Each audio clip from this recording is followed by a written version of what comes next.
Sekolah Menengah Pertama Pasundan 9 Kota Bandung telah melaksanakan kurikulum Merdeka Mandiri berubah. Pihaknya mengikuti regulasi yang diterapkan pemerintah. Dalam hal ini para guru pengajar di SMP Pasundan 9 Kota Bandung ikuti bimbingan teknik pelatihan serta mengimplementasikan kurikulum Merdeka Belajar dengan tujuan memahami serta dapat mengikutinya.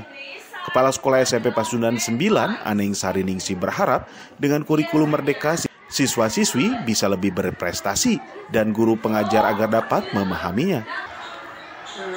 Di SMP Pasundan 9 ini sebetulnya kita sudah melaksanakan dari awal tentang IKM begitu bergulir di dalam Dapodik, begitu ada pilihan karena disesuaikan dengan kondisi yang ada, kita termasuk ke dalam mandiri berubah. Artinya semua sudah disediakan oleh pemerintah, modul-modul dan lain sebagainya, serta insya Allah di sini guru-gurunya sudah diberikan berbagai macam pelatihan tentang IKM ini.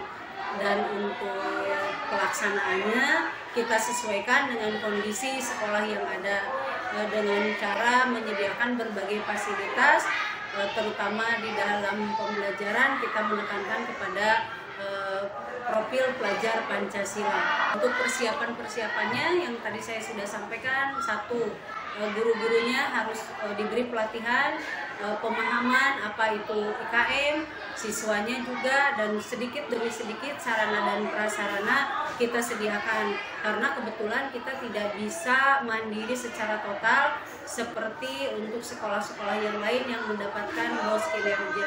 Jadi kita sebisa mungkin mengatasi hal-hal yang berhubungan dengan IKM ini.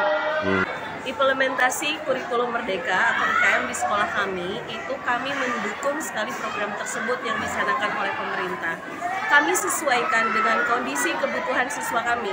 Jadi implementasi IKM itu disesuaikan dengan minat, bakat, kodrat, lahir batin, kebahagiaan mereka. Jadi kami membuat sebuah asesmen diagnostik dan asesmen non-diagnostik, memperlihatkan mengklasifikasikan kebutuhan anak mana yang akan kita terapkan. Apalagi dalam sekarang IKM itu lebih ditanamkan karakter. Sehingga untuk implementasi IKM untuk kelas 7, karena kami melaksanakan baru kelas 7, kita belajar mandiri berubah, itu kami membentuk tim untuk pelaksanaan tersebut itu untuk dalam pelaksanaan pengembangan karakter anak. Sehingga di kami ini ada stiker seperti ini, Pak. Jadi ini ada stiker santun, kemudian ada stiker tidak santun, dan duta baca. Karena berdasarkan diagnostik anak-anak di sini masih sekali perbaikan karakter di mereka yang harus diperbaiki. Dan kebetulan untuk anak kelas 7 itu minat bacanya lumayan tinggi. Jadi sehingga kami fasilitasi dengan kegiatan literasi di sekolah. Seperti itu, Pak. Widi Herian mengabarkan, Hadas TV, Kota Bandung, Jawa Barat.